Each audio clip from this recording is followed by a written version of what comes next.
મિત્ર સેક્યુલર ગુજરાત ન્યૂઝમાં આપનું સ્વાગત છે। કરજણની જલારામ પ્રાથમિક શાળા ખાતે સ્ટેશન ફાયર ઓફિસરના માર્ગદર્શન હેઠળ સક્ષમ શાળા કાર્યક્રમ અંતર્ગત શિક્ષકોને ફાયર તેમજ ઇમરજન્સીના સમયે શું કરવું તેની તાલીમ આપવામાં આવી। કરજણના નવા બજાર સ્થિત જલારામ પ્રાથમિક શાળા ખાતે કરજણના સ્ટેશન ફાયર ઓફિસરના માર્ગદર્શન હેઠળ સક્ષમ શાળા કાર્યક્રમ અંતર્ગત વિવિધ સરકારી સ્કૂલોના શિક્ષકોને ફાયર તેમજ ઇમરજન્સીના ટાઈમે રેસ્ક્યુ તેમજ સ્વ સલામતીની ટ્રેનિંગ આપવામાં આવી।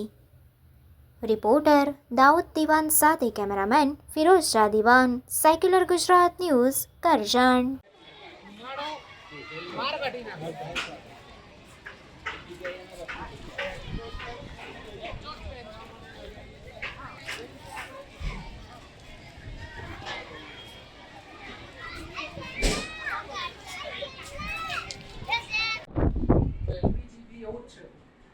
કોઈ પણ ગેસ હશે XYZ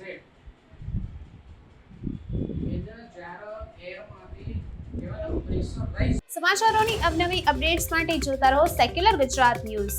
સાથે સેક્યુલર ગુજરાત ન્યૂઝ ચેનલને લાઇક, શેર અને સબસ્ક્રાઇબ કરો અને બેલ આઇકોન દબાવીને સમાચારોની ઝડપી માહિતી મેળવો।